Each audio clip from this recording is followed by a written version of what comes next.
Yo, what's up? Welcome back sa ating YouTube channel. At syempre, panibagong poster na naman ang gagawin natin. No? So, panibagong tema, panibagong artwork ang ating gagawin. So, yun, no? Bali, walang specific tema itong poster na ginagawa natin. Basta ito ay tumutukoy sa kalayaan at kapayapaan. No? So, marami kasi nagtatanong, marami nag-PPM kung ano ba yung mga pwedeng gamiting simbolismo. No? So, yan, dito naglagay ako ng mga simbolismo na makikita nyo kapag once na ang tema ng poster is about sa kapayapaan at kalayaan. So, yun.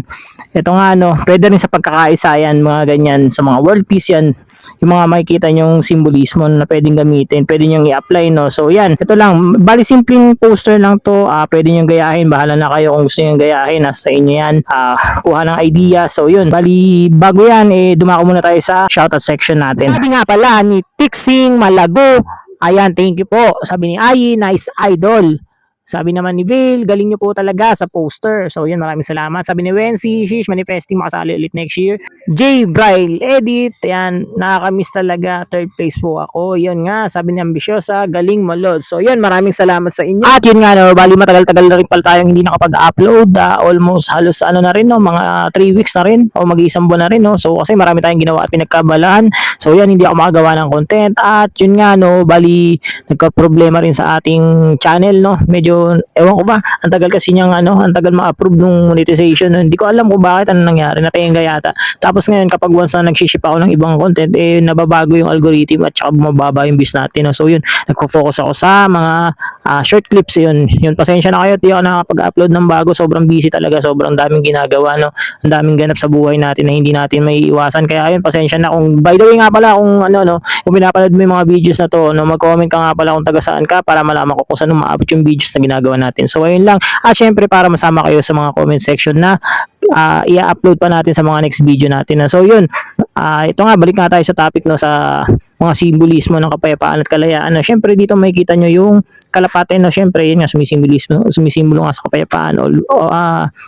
Obvious naman, di ba? Yun naman talaga lagi ang madalas na ginagamit. No? So, yan, meron din yung handshaking, ayan, yung logo ng peace sign, ayan, sa aklat, pag-aaral, ayan, sa halaman, ayan, mga halaman, bulaklak, ayan, syempre, yung pag-unlad, ayan, yung sulo, ayan, syempre, hindi mawawala ko yung mga bandera, Pilipinas, kung sakaling nasa Pilipinas, ayan, pwede rin sa ibang bansa, ayan, syempre, pagtutulungan, syempre, pagkakaisa, ayan, maraming simbolismo na pwedeng gamitin. Nasa inyo na yan kung ano yung mga naiisip nyo paano, since syempre artist naman tayo lahat naman siguro ng mga nanonood dito sa mga videos na ginagawa ko, syempre may pusong artist, no, pagiging malikhain, no, lagi natin gamitin yung pagiging malikhain natin bilang isang artist, no. So yan, marami pa tayong may isip na kakaiba, no. Dito nga pala, ito nakita nyo yung process natin ng pagkukulay, magpo-focus lang tayo sa mga light colors, ganyan lang. Kung nahihirapan kayo ng ng proseso, no, ng paggamit ng pastel, no, meron ako mga videos dyan, makakatulong sa inyo yan. Hanapin nyo lang, search nyo lang, scroll down nyo lang sa ating channel, no,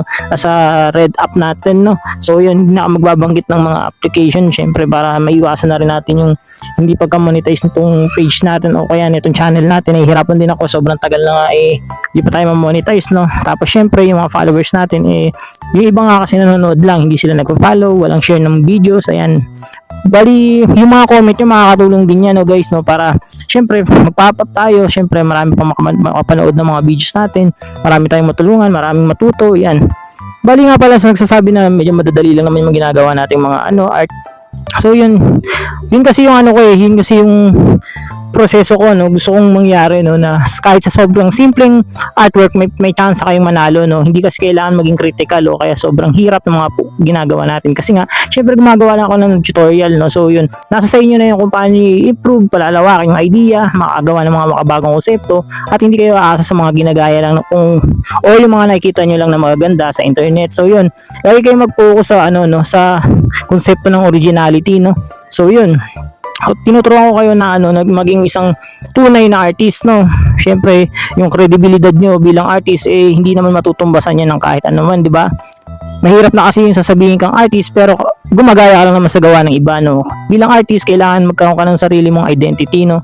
So yun, number 1 talaga doon yung originality. So yun, Ganun lang kasimple. Tapos ngayon, yung mga gustong magpagawa nga pala, open tayo sa commission natin, commission basis yan. Mag-PM lang kayo sa ating channel, sa ating FB page, ayan, sa Facebook natin, yun. PM nyo lang ako doon, o kaya pwede rin naman direct dito sa TikTok kung gusto nyo. Kasi bihira lang din ako makapag-open ng mga chatbox dito sa TikTok kasi mas medyo mas medyo active ako sa ating Facebook page at doon din ako nag-live actually. So yun.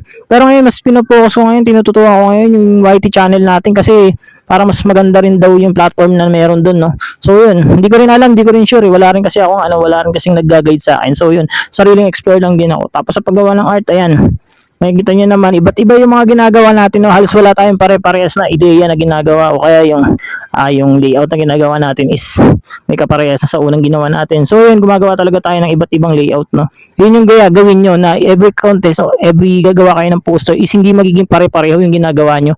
May iba-iba kayong layout or pattern na gagawin, no? Para makikita nyo kasi kung nag-grow ba kayo o nag-i-improve yung paggawa nyo ng poster.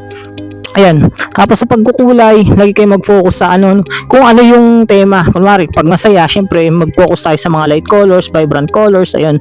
Then sa once naman na medyo may iba naman yung atake nung concept, medyo parang gera, ganun, kaguluhan, syempre focus tayo sa mga dark colors, ayan, di ba? Paggunita sa alaala ng nakaraan, mga ganyan, syempre mga dark colors yung gagamitin natin. Depende kasi naka-base talaga yan kung paano nyo gagawan ng ng ibang style o ibang atake yung poster nyo. Tsaka lagi nyong isipin kung ano yung mas makakabuti, di ba? Kunwari, sabi nga, di ba, kung ano yung mas simple, yun yung mas maganda. Kasi mas madali siyang maintindihan. Sa totoo lang, yun lang naman talaga yun sa akin kapag gumagawa ka ng poster. Ayun. Tapos yun nga pala, kaya hindi na ako masyado nakapag-upload ng mga videos kasi may mga tinatinan tayong mga contest yan, nag-post. Makita nyo naman, may mga ina-upload ako ng mga videos ng mga contest, no? Actually, hindi naman ako sumasali doon. Gusto ko lang, yun lang, bibisita lang ako, titingin ako, magbibideo ako. Tignan ko kung may mga magagaling na estudyante, ganyan.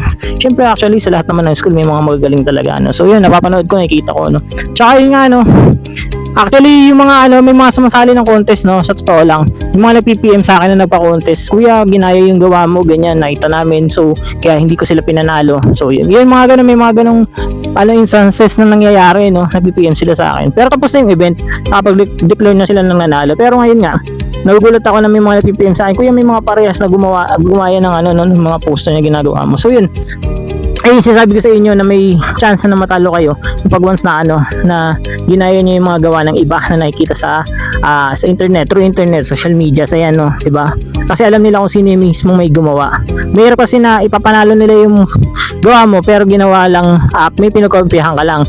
Unfair naman doon sa mga nag-isip at nagpudpud o kaya nagsunog ng kilay para makagawa ng sarili nilang obra, ayun, 'di ba? So, yun. Gawin yung inspirasyon yung mga nakikita nyo sa internet, sa social media na mga arts, Gawin yung inspirasyon. Pero wag nyo gagayahin. So, yun lang. Patapos na yung videos na ginagawa natin. Maraming salamat sa panonood. At syempre, ayan, tapos na. Pakita na natin yan. Let's go!